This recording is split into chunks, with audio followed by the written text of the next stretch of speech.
Okay, we're doing tailgating comfort food. This isn't a traditional tailgating food, but um, it's something I grew up with. My parents were, own their own company, and this was a staple in my house. Sloppy Joes. Sloppy Joes were a staple, along with open-faced turkey sandwiches. So that's where I'm at when I think back to being a kid. I worked with a guy, and his go-to was it grilled cheese sandwiches with on brown bread with jelly. Hey, everybody grows up that's like a different thing. So, he's a really well-known chef, and that was his thing. So, Sloppy Joe's.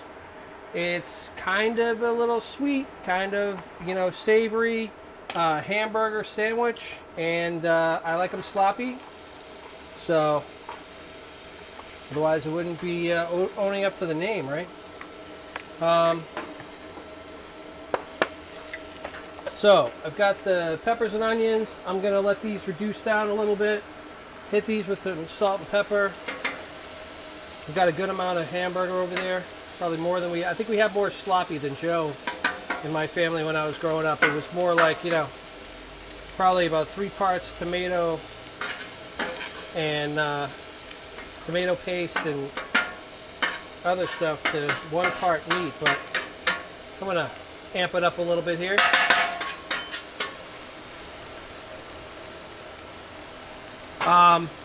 So a lot of people use brown sugar.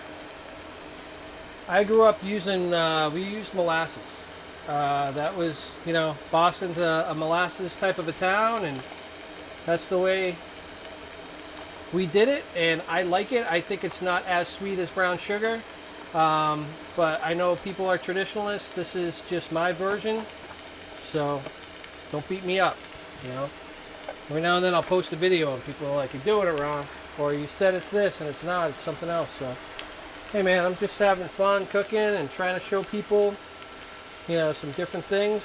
And like I always say, this is the way I do it. If you do it a different way, that's cool, and I'd love to hear about it. Love to have some new subscribers kind of sharing what they want to see or how they do things, and that's important to me because I love to learn. That's what I'm here for. You never stop learning how to cook in different types of foods. It's too big, too infinite, the amount of food that's out there in the world. So, I also like my Sloppy Joes a little chunky.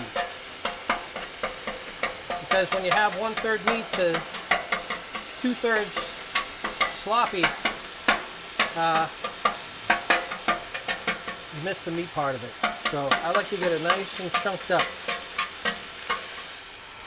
I'm going to add in and deglaze with a little bit of apple cider vinegar.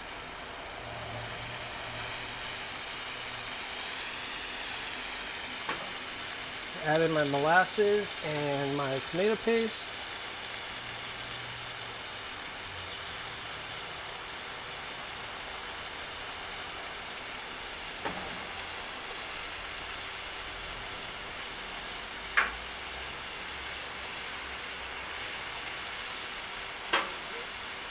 Let this cook down, cook up.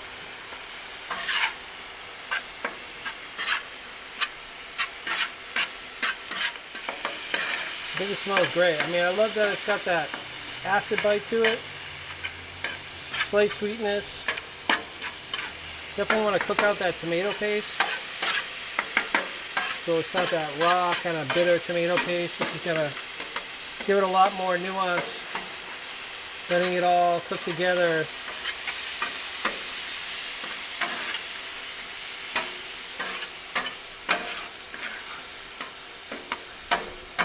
Drop this heat down. Actually, turn that side off. Drop this down to low.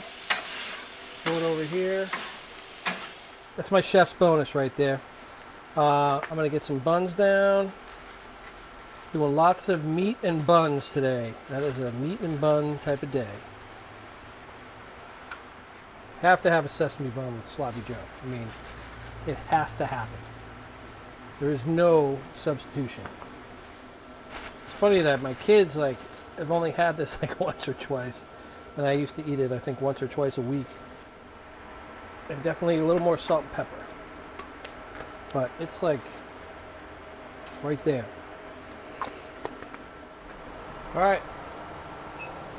Here we go. Oh.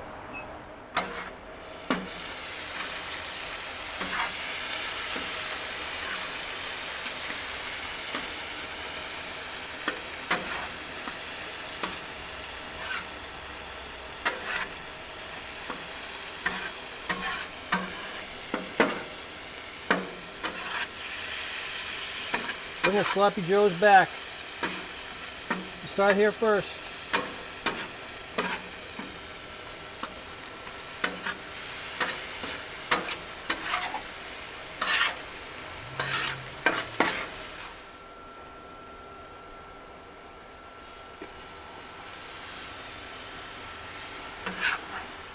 Got to get your napkins ready because these things, I was not lying. When I call them sloppy, they are sloppy. In the best way possible. Whew, hot. For tomorrow, mix it in with my eggs. My father-in-law calls it fry up. Heck yeah. Of course, he likes to have, what does he call it? Oh man, what's it called? Some sort of cowboy beans or something. Midwestern guy. He does his beans and beef with his eggs. So I'm actually gonna put a little cheese on these guys.